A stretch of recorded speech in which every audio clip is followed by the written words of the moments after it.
Os céus proclamam a glória de Deus, e o firmamento anuncia as obras das suas mãos. Um dia declara isso a outro dia, e uma noite revela conhecimento a outra noite. Sem discurso nem palavras, não se ouve a sua voz, mas a sua voz se faz ouvir por toda a terra, e as suas palavras até os confins do mundo. Ali pôs uma tenda para o sol, que como um noivo sai do seu aposento, e como um herói se alegra e percorre o seu caminho. Sai de uma extremidade dos céus e percorre a outra extremidade. Não se esconde do seu calor. A lei do Senhor é perfeita e restaura a alma. O testemunho do Senhor é fiel e dá sabedoria aos simples. Os preceitos do Senhor são retos e alegram o coração. O mandamento do Senhor é puro e ilumina os olhos. O temor do Senhor é limpo e permanece para sempre. Os juízos do Senhor são verdadeiros e inteiramente justos. São mais desejáveis que o ouro, sim, do que o ouro puríssimo, mais doces do que o mel que goteja dos favos. Também o teu servo é advertido por meio deles, e há grande recompensa em segui-los. Quem pode discernir os próprios erros? Absolve-me dos que me são ocultos. Guarda também o teu servo da arrogância, para que não me domine. Então serei íntegro e ficarei limpo de grande transgressão. As palavras da minha boca e a meditação do meu coração sejam agradáveis na tua presença, Senhor, minha rocha e meu redentor. Senhor, muito obrigado pela sua palavra. Fale conosco nessa noite, em nome de Jesus, amém. Irmãos, esse salmo, para mim, é o salmo mais poético, o mais vívido, o salmo mais cheio de graça. Não que os outros não sejam, mas é um salmo que salta-nos os olhos, né? E é engraçado que esse salmo ele divide em 3 grandes partes. 6 versículos falam da natureza, da grandeza da criação de Deus, né? Depois mais 5 versículos falam da lei do Senhor, e depois mais 4 versículos que são orações e confissões pessoais do salmista para Deus.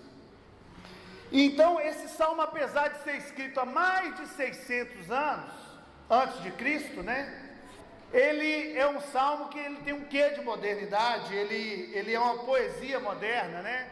Ele faz lembrar alguns filmes do Woody Allen, algumas poesias de Carlos Drummond de Andrade, que às vezes você lê uma parte e a outra parte você lê, parece que não tem conexão com aquela primeira parte. Às vezes você lê o final e aí você fica mais assim estarrecido, e aí te leva à reflexão, te leva a pensar por que ele fez o filme, no caso do Woody Allen, desse jeito, por que Carlos Drummond de Andrade ou outros escritores modernos fizeram essa poesia. E para você amar o texto bíblico, para você gozar da alegria que o texto bíblico tem, você precisa de gostar de poesia. Porque vocês viram aqui, nós lemos uma poesia, uma coisa linda. O sol saindo da sua tenda, né? Indo de um lado para o outro, coisas maravilhosas. Então é normal, entrando, né, nessa questão, a gente vê um escrito sobre lei. É um texto que está falando sobre lei, como um juízo. É normal a gente olhar para um texto que está falando sobre lei, sobre estatutos, sobre decretos, sobre palavra, e olharmos como juízo, como uma regra, como não adulterarás, não roubarás, dos 10 mandamentos, né? Então é perfeitamente tolerável e concebível nós olharmos para um texto desse e termos essa ideia de juízo, essa ideia de que nós devemos respeitar os estatutos, mas o salmista mostra um caminho excelente, um caminho mais delicioso, um caminho de alegria, de gozo, de felicidade, né? Ele começa dizendo, né, que a lei do Senhor é doce, como mel, como favos de mel que começam destilado favo assim, que a lei do Senhor é pura, como um mais puríssimo ouro, né? E aí você começa a perceber, gente, uma lei: não adulterarás, não matarás, não dirás falso testemunho. Como é que esse negócio é doce? Como é que esse negócio é igual um favo de mel? Como é que esse texto está dizendo isso? Esse cara está sendo poético demais, esse cara está sendo ultramoderno demais. E é engraçado que, se nós começarmos a estudar um pouco a história do povo de Deus, a história do judeu, você começa a ler o Salmo 1, em que ele diz que é bom que o homem, né, bem-aventurado, o homem que não anda segundo os conselhos, que medita de dia e de noite. Ele parece que está expressando vários sentimentos em relação ao texto. E quando a gente fala do texto, Josué diz lá um pouco mais antes, né? Não deixe de falar as palavras deste livro da lei e de meditar nela de dia e de noite. Então a lei, para esse homem que está escrevendo esse texto, era uma espécie de um texto que deveria estudar, um texto que a gente deveria fazer comentários sobre ele. É um texto que várias dissertações rabínicas foram feitas desse texto, dessa lei, vários exames. Então, quando um judeu declara uma satisfação por essa lei, é o mesmo que nós dizemos que amamos história, amamos filosofia, amamos uma leitura, um texto literário. O judeu, quando ele começa a falar sobre isso, ele está dizendo isso. É como se você falasse que amasse um texto, um literário, alguma coisa. Mas esse salmo, especificamente, ele vai além de um simples texto que me dá uma direção, ou um simples texto que me faz estudar por vaidade. Eu sou um erudito da lei levítica, eu sou um erudito do Pentateuco. Muitos judeus se gabavam por conhecer, por examinar, por ter esse conhecimento teórico do texto. Alguns recitavam a Torá, né, que são os 5 primeiros textos, de cor. Então tinha-se um zelo maravilhoso, um zelo quase acadêmico pelo texto, quase científico pelo texto. E se você for ler, por exemplo, o Salmo 119, que é o maior salmo, você vai ver uma métrica ali. Ele usa vários sinônimos para falar da lei. Ele usa estatuto em algum momento, ele usa palavra, ele usa mandamento, ele usa testemunhos. E aí você olha, nossa, essa pessoa, para fazer esse texto, para cunhar esse salmo, ele pesquisou muito. Praticamente você pode comparar com um texto literário bonito, com um cordel, por exemplo, do Nordeste, né? Aquela coisa que você lê e te dá alguma coisa mais sentimental, alguma coisa mais emocional, né? Mas quando eu quero voltar nesse texto, quando o salmista escreve esse salmo, ele escreve com a profundidade, não com a profundidade de alguém que está estudando um texto científico, está escrevendo uma grande obra que vai ir por muitas gerações. Ele não está muito preocupado com essa beleza estética, essa beleza poética, essa beleza que você lê e salta os olhos, tem alguma coisa aqui que está sendo muito bem construída, tem alguma coisa que está sendo muito bem feita, e talvez por uma vaidade, talvez por um desejo de deixar o nome perpetuar. Ele começa simplesmente olhando para as outras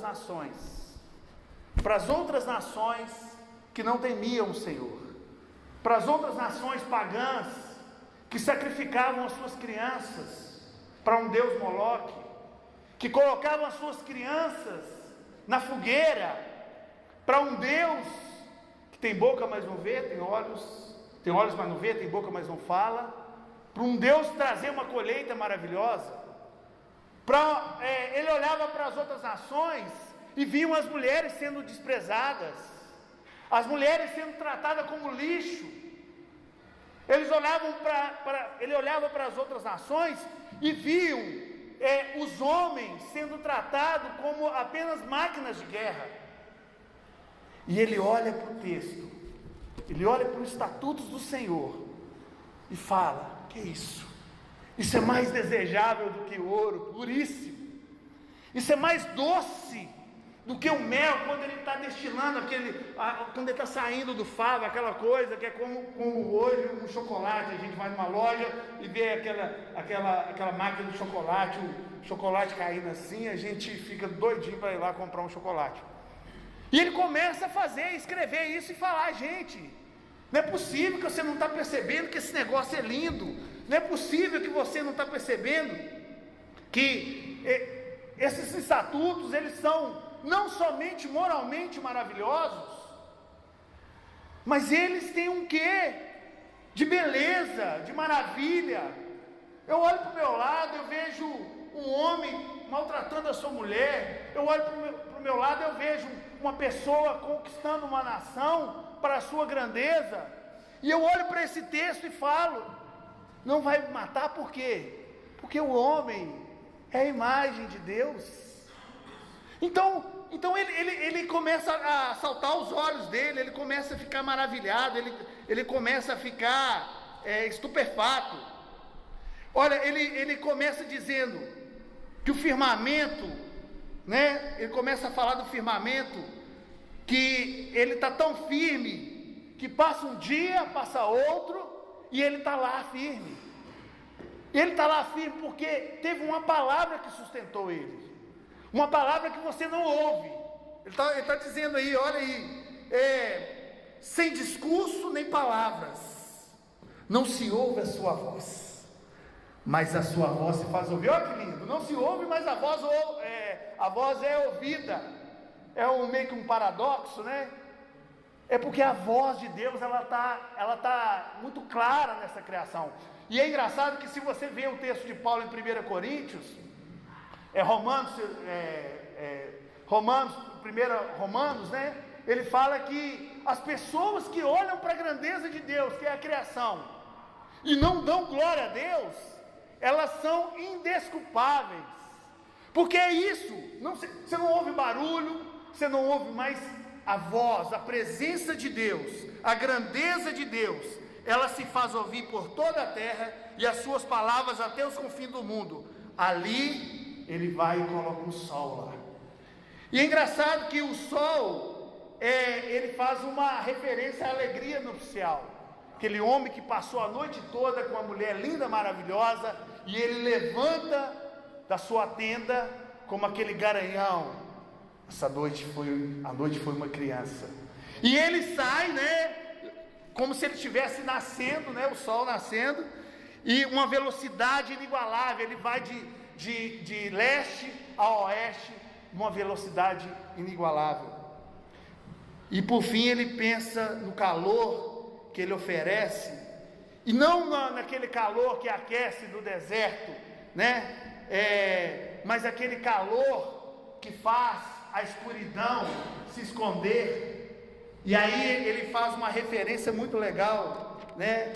Que ele diz que versículo 6, sai da sua extremidade dos céus, percorre até a outra extremidade, nada se esconde ao seu calor, nada se esconde a sua beleza, a sua grandeza. É um paralelo lindo com Deus. Deus olha, os olhos deles estão patentes em toda a terra. Não há nenhum espaço que a grandeza de Deus pode ser barrada, né? E ele faz esse paralelo, né?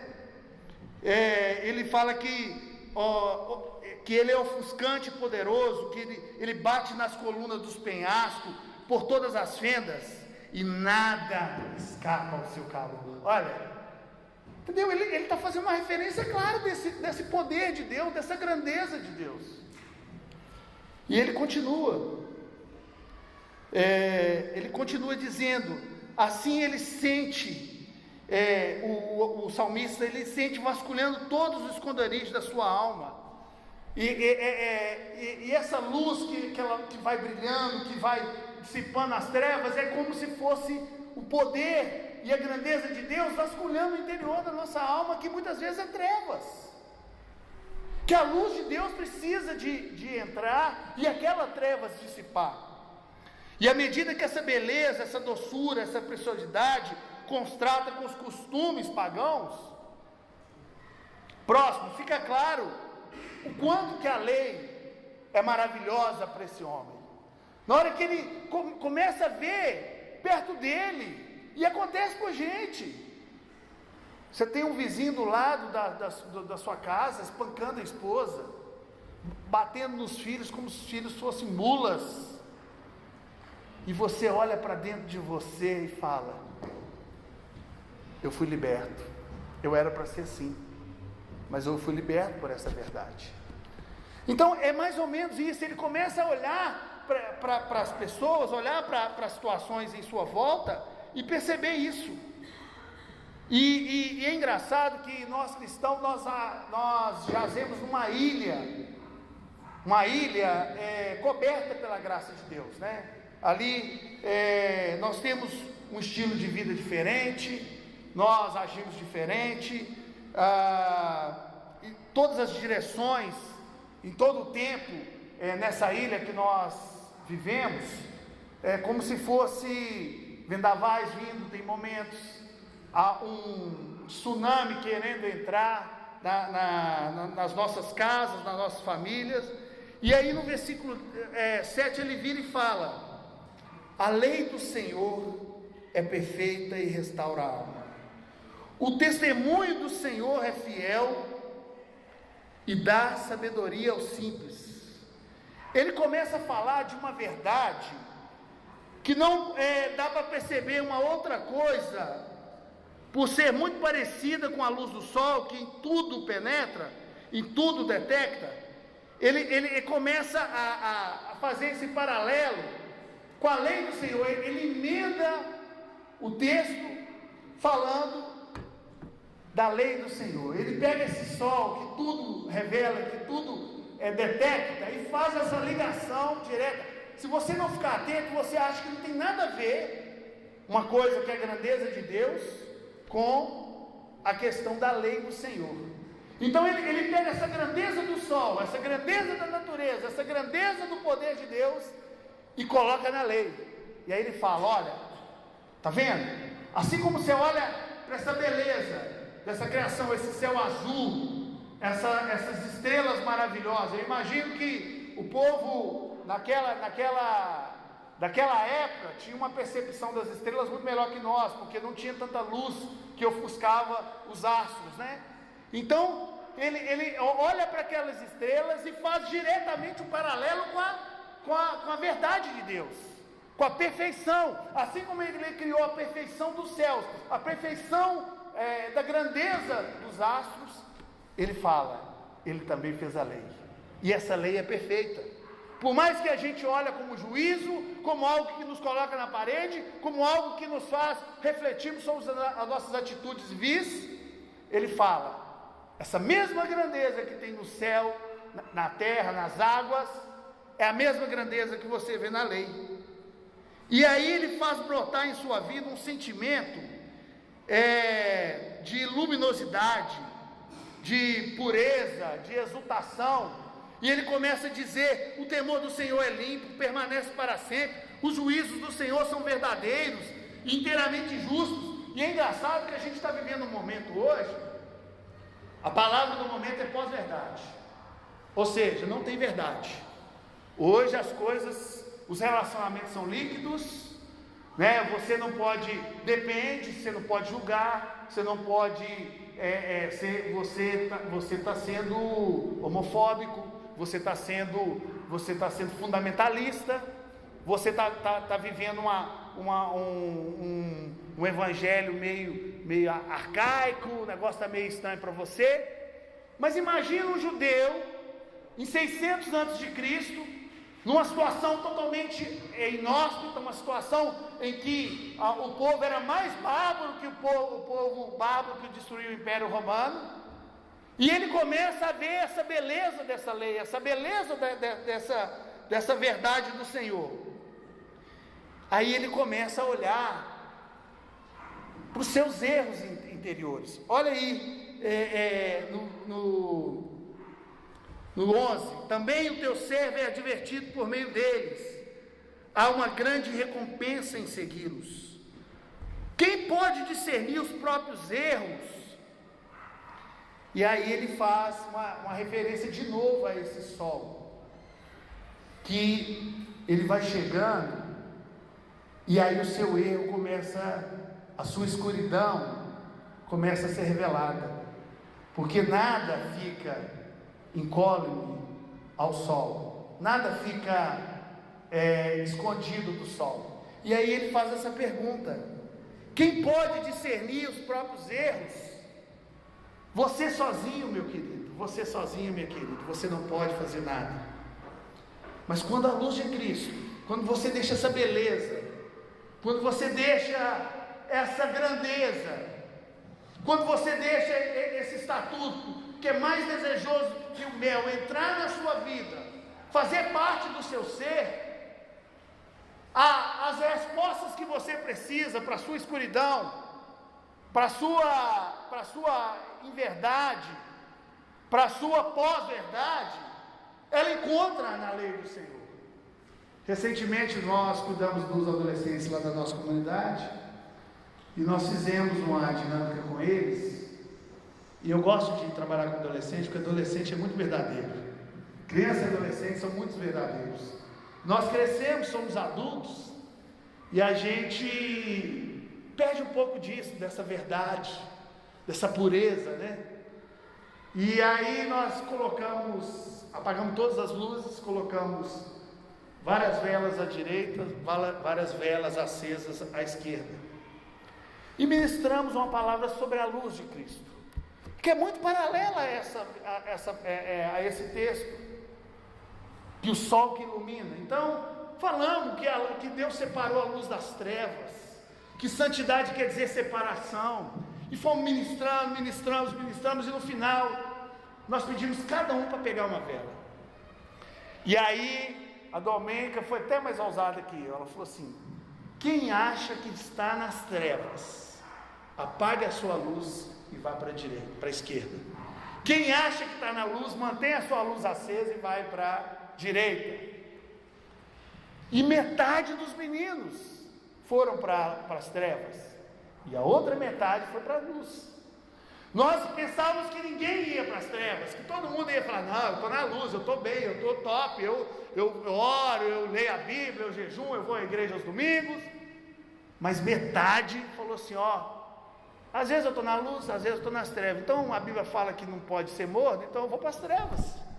Outro falou assim: deve ter um mês que eu não leio a Bíblia, eu estou nas trevas.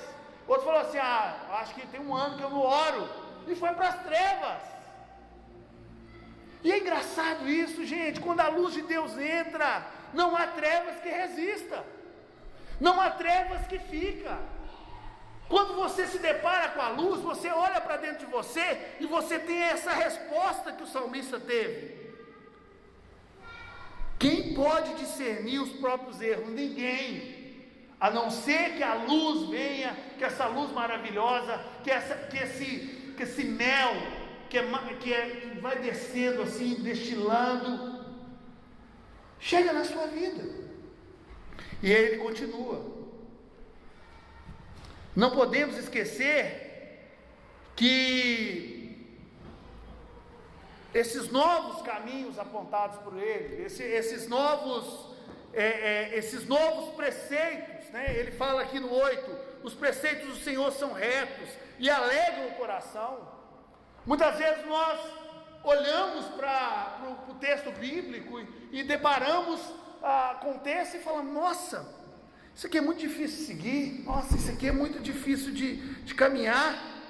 Mas ele consegue perceber que ele alegra o coração, ele consegue perceber que o mandamento do Senhor é puro, que ilumina os seus olhos. Você começa a olhar para as pessoas, você começa a olhar para a criação de Deus, você começa a olhar para as coisas de Deus, e você vê essa beleza.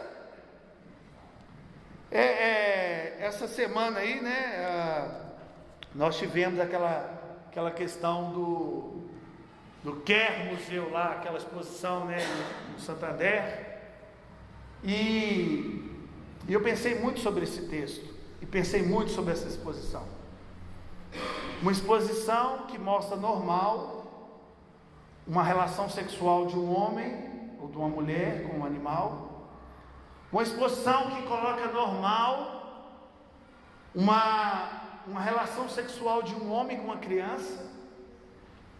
Uma exposição que considera normal um paralelo entre Jesus e um macaco.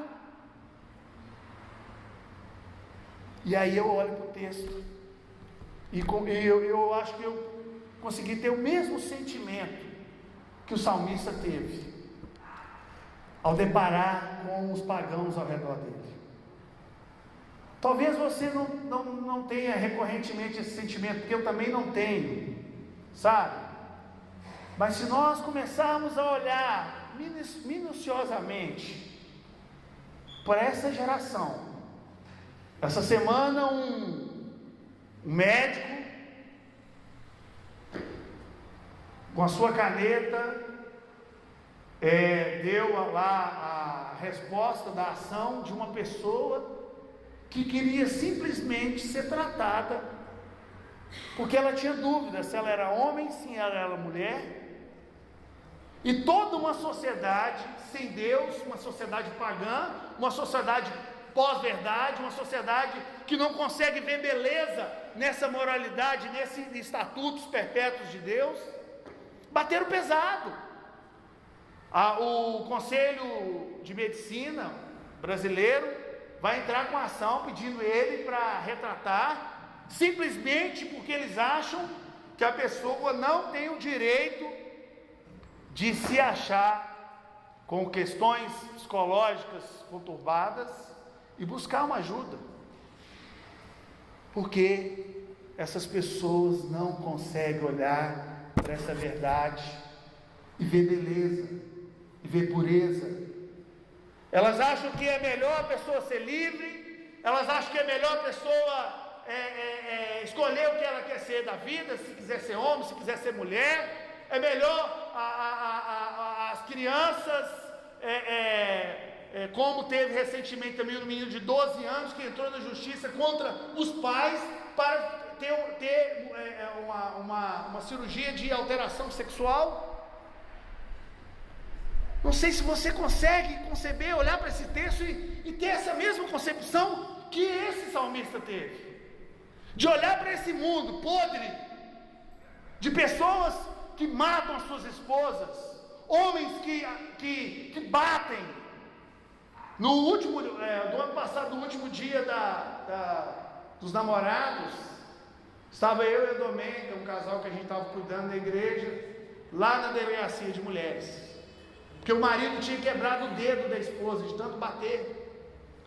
E nós chegamos lá, pensamos, agora ele vai ficar preso, depois de ter batido várias vezes, né? Agora ele vai ficar preso, agora ele vai pegar ali no mínimo 6 meses de cadeia. E nós ficamos lá até 6 horas da manhã, não, umas 4 horas da manhã.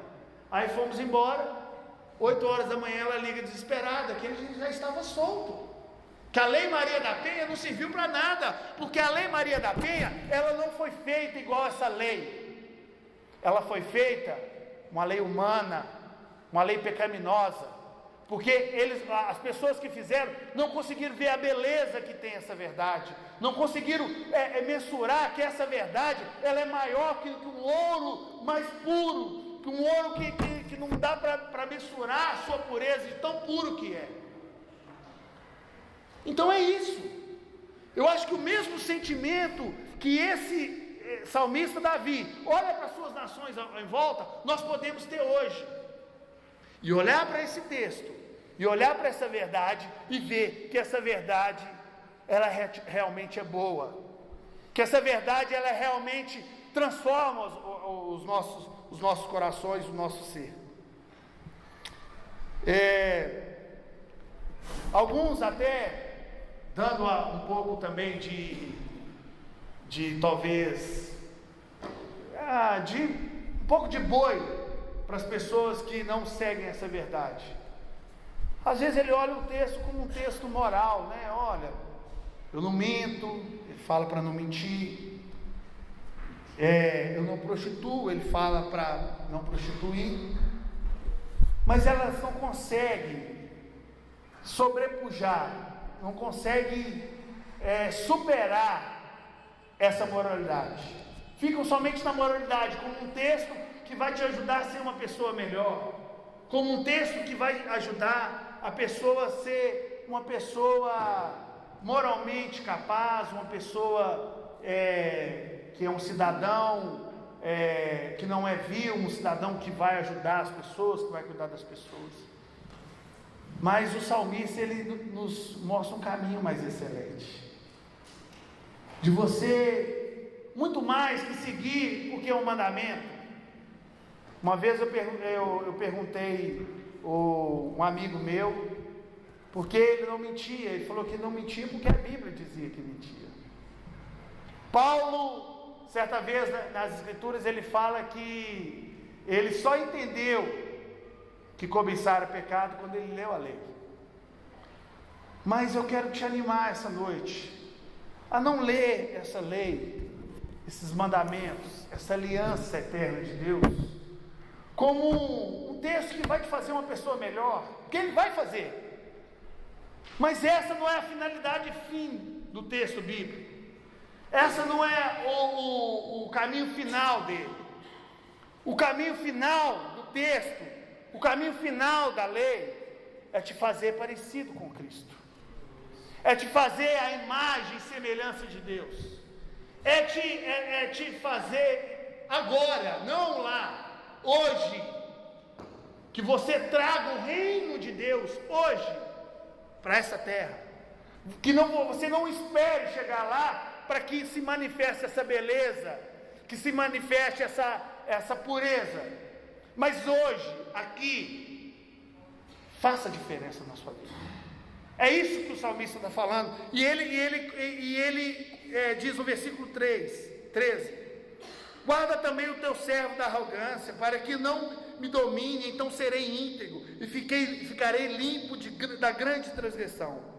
E ele termina dizendo: as palavras da minha boca, e a meditação do meu coração, razão e emoção, né? Porque ninguém fala se ele não estiver pensando, ninguém fala uma coisa que ela não acredita, né? Sejam agradáveis a tua presença, Senhor, rocha minha e redentor meu. É muito importante, irmãos, nós olharmos para esse texto e não olharmos somente para algo que realmente foi escrito há anos atrás, principalmente os mais jovens. Eu converso muito com os adolescentes, com os jovens, e às vezes eles falam comigo: Eliel, esse negócio também é retrógrado.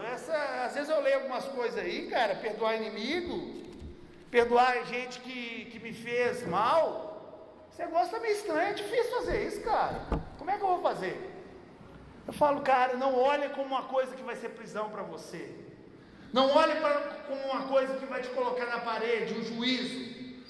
Mas começa a olhar a beleza disso. A porta que você abre, quando você perdoa, eu disse para esse rapaz, você percebe que quem estava preso não era outra pessoa, era você. Você que estava naquela prisão. E na hora que você libera o perdão, você vai ver que você que está sendo livre daquelas amarras. Então, quando você começa a olhar para o texto e ver essa beleza, irmãos, é isso que eu quero deixar para vocês aqui hoje. Começa a olhar a beleza que há no Evangelho. Começa a ver a grandeza que há. Às vezes a gente olha para uma planta, que é uma criatura de Deus, que foi feita por Deus. Olha para os ipês, por exemplo. Nós estamos na primavera, né? E aí você vê os ipês e fica maravilhado, posta no Instagram, mas você não consegue ver a beleza que há no mesmo Criador que criou esses ipês e criou isso aqui para a sua alegria, para o seu deleite. E eu quero te convidar a experimentar. Experimenta dessa verdade. Vê a beleza que há nessa verdade. Vê a beleza que há para te tornar uma pessoa, não só uma pessoa melhor, mas uma pessoa que está pronta para herdar as mansões celestiais. Sabe?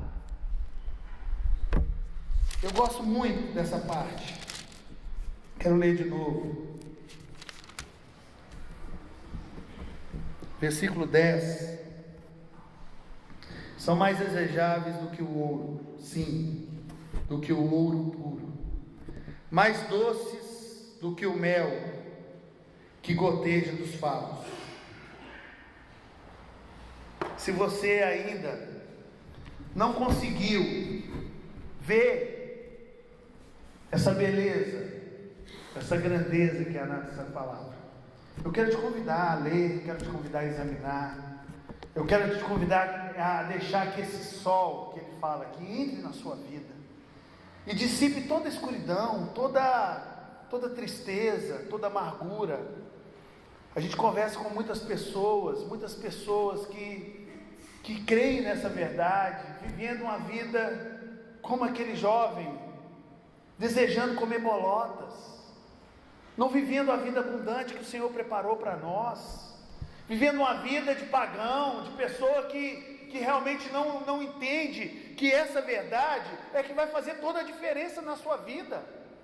Se você quer ser um pai melhor, essa verdade precisa estar na sua vida. Se você quer ser um filho melhor, se você quer ser um patrão melhor, um empregado melhor, você precisa viver essa verdade. Só assim, essa escuridão que nos assola nesse tempo de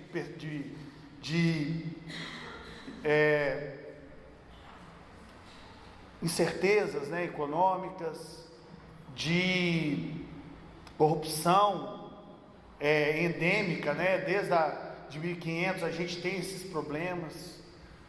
Só vivendo essa verdade, vivendo esse reino que não é desse mundo, essa esperança que não é desse mundo, essa beleza que não é desse mundo, que você vai conseguir sair dessa escuridão de desesperança em partidos, desesperança em políticos, desesperança em economia, em trabalho, em tudo, e conseguir ver esse sol que vem e vai dissipando toda a escuridão. Eu quero te convidar, pare de ficar preocupado, pare de ficar preocupado com os pagãos. Lembra que eu disse, você está numa ilha, e nessa ilha você tem o cuidado do Senhor, nessa ilha você está coberto pela beleza que há em Cristo Jesus. E é engraçado, Paulo usa um termo muito peculiar, que ele fala que a revelação de Deus, os estatutos de Deus em Colossenses, né? Ele fala que eles são mais maravilhosos, né? Que o entendimento humano, que a concepção humana, né? Ele fala que a revelação de Jesus, ela é maior, muito maior que qualquer conhecimento humano. Talvez você está tentando encontrar Jesus em sabedoria, em inteligência, mas Jesus se revela na beleza da simplicidade, na beleza de você ver o sol, de você ver uma luz nas estrelas que iluminam todas as coisas. Eu quero te convidar a passar a olhar a vida e a criação do Senhor e a beleza do Evangelho com outro olhar. Para de ser uma pessoa que fica contando desesperança, não vai dar certo, esse governo não vai, essa coisa não vai acontecer, mas olha para essa verdade e fala, realmente há beleza, realmente há pureza, realmente há esperança, realmente há um porvir, realmente há uma glória que já foi revelada em nós, amém? Vamos orar. Senhor, eu quero te agradecer por essa verdade. Senhor, eu sei que é difícil nós olharmos para a verdade do Senhor e termos essa mesma percepção que o salmista teve, Senhor, porque muitas vezes nós estamos juntos, misturados neste mundo de podridão, misturados nesse mundo pagão, porque as nossas atitudes muitas vezes são atitudes que não são atitudes que revelam essa beleza, não são atitudes que revelam essa grandeza, que revelam essa pureza que diz nesse texto, Senhor. Mas nós pedimos ao Senhor que nos ajude, Senhor, nos ajude a sermos filhos do Senhor, semelhantes a Jesus Cristo, Senhor, e que nós possamos ser os profetas da esperança, ser os profetas da beleza do Evangelho, dos profetas que não só denunciam as mazelas deste mundo, mas revelam a grandeza do Senhor em nossas vidas, Senhor. Senhor, nós somos luz, nós somos como esse sol que chega nas trevas e já não há mais trevas, porque a luz chegou, e quando a luz chega, as trevas têm que sair. Ó Deus, te agradecemos, Senhor, e pedimos que o Senhor fique conosco nessa noite, nos ajude, e que essa palavra faça sentido, não só hoje, mas em todos os dias da nossa vida. Em nome de Jesus, amém. Deus abençoe vocês, irmãos. Valeu pela oportunidade. Fique com o Senhor, amém?